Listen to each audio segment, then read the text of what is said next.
Hello বন্ধুরা, কি করছো তোমরা সবাই? অনেকের হয়তো ডিনার হয়ে গেছে, হয়তো না, অনেকের ডিনার হয়ে গেছে, শুয়েও পড়েছো। আমার এখন এই রান্না করছি ডিনার। আমি এই জাস্ট এলাম, ছেলেকে পড়িয়ে উঠলাম, তখন 9টা হবে, 9:45-এ পড়িয়ে উঠেছি।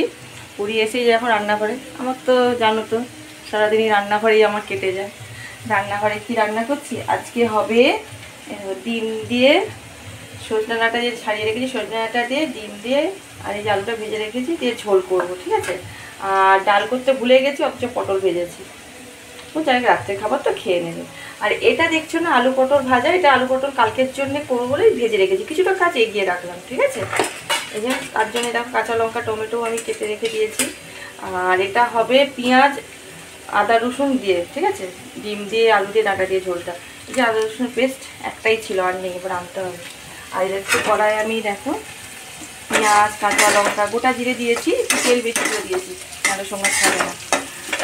গোটা জিরে দিয়েছি, পেঁয়াজ কাঁচা লঙ্কা টমেটো দিয়েছি, দিয়ে এবার আদা রসুন পেস্টটা দিয়ে দেবো। ভাজা ভাজা হয়ে গেলে অন্ধকারে দেখা যাচ্ছে না। আর এই পাশে দেখো বিটটা ভাজছি, কালো জিরে ফোড়ন দিয়েছি, শুকনো লঙ্কা দিয়েছি, দিয়ে পেঁয়াজ দিয়ে বিটটা ভাজছি একটা কারণে, বিট আমি সেদ্ধ করেছিলাম, ঠিক আছে। জলটা আমি তোমাদের দেখাচ্ছি। এবার ওটা ফেলে দেবো, বলো, ছেলেকে খাওয়াবো। ও কিছুতেই খেতে চায় না বিট গাজরটা খাবে, কিন্তু ওই দিয়ে ওই যে কী বলেন হালুয়া করে দিলে। আর পাশে দেখো ভাত বসিয়েছি, ছেলে বোধহয় একটুখানি খেলছে। এই দেখো এই যে ভাত বসিয়েছি, আর যে বললাম না বিটটা সেদ্ধ করেছিলাম, এই যে বিটের দুধ। আজকে রাত্রে সোমনাথকেও দুধ দেবো না, ছেলেকেও সন্ধ্যাবেলা দুধ দিইনি। ছেলেকে সন্ধ্যাবেলা কেক এনে দিয়েছি, কেক খেয়েছে। আমি না একটা সময় একটু ফ্রি থাকতে পারি না, যে একটুখানি ফ্রি থাকবো। আমার অনেকগুলো কাজ পড়ে আছে, আমার শাড়িগুলো আয়রন করা হয়নি জানো, সে কবে থেকে। বড়দির ছেলের আমার বুবুর এতে গেছিলাম, আশীর্বাদে গেছিলাম, তো সেই থেকে শাড়িগুলো পরে আছে, আয়রন করা হয়নি।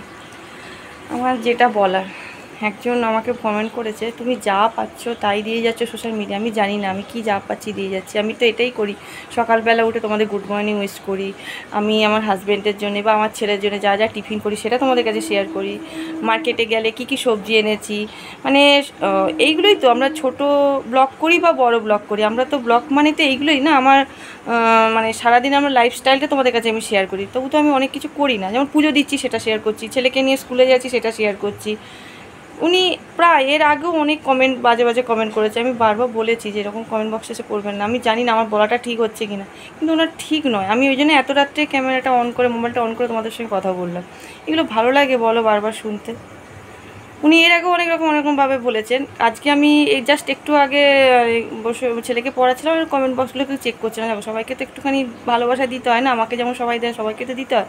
তো গিয়ে দেখলাম, আমি চেক করলাম উনি যে কেন করেন, কি উনার শান্তি, এগুলো বলে আমি বুঝতে পারি না। উনি কী পান এগুলো বলে? আমাদের তো ব্লগ করি, আমাদের তো এইটাই, আমরা লাইফস্টাইল, সারাদিনের লাইফস্টাইলই তো আমরা এগুলো যারা যারা করি সেগুলোই তো তোমাদের কাছে শেয়ার করি, তাই না? কী আর বলবো, ছাড়ো বার্তা।